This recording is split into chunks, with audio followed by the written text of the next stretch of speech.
తెలిసిన ప్రతి నియమాన్ని చెరిపేసే 3 లింగాలు. ఇదేమిటి?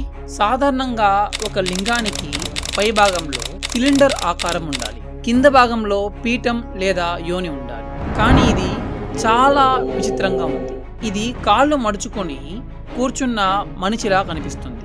అయితే అతని తల ఎక్కడుంది? కానీ జాగ్రత్తగా చూడండి, అతని దేహం లింగ ఆకారంలో ఉంది.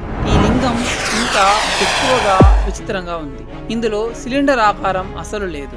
మీరు పీఠాలను చూడవచ్చు. 1 లేదా 2 కాదు, మొత్తం 14 యోనులు ఉన్నట్లుగా కనిపిస్తుంది కదా, కానీ కాదు. ఇంకొక యోని దాగి ఉంది. అవును, ఈ భారీ పీఠమే 15వ యోని. మిగతావన్నీ అందులో ఉన్నాయి. దీని అర్థం ఏమిటి? కానీ 3వది చాలా చాలా విచిత్రంగా ఉంది. ఒకే పీఠం ఉంది, కానీ అందులో 5 లింగాలు ఉన్నాయి. ఈ లింగాలు పీఠంలో అమర్చిన గుండ్రటి గోళాల్లా కనిపిస్తున్నాయి. కానీ లింగం పక్కన ఉన్న ఈ శిల్పాన్ని గమనించారా? అతని చేతుల్లో ఏముంది? నిజాయితీగా చెప్పండి, ఇలాంటి విచిత్రమైన లింగాలను మీరు ఎప్పుడైనా చూసారా?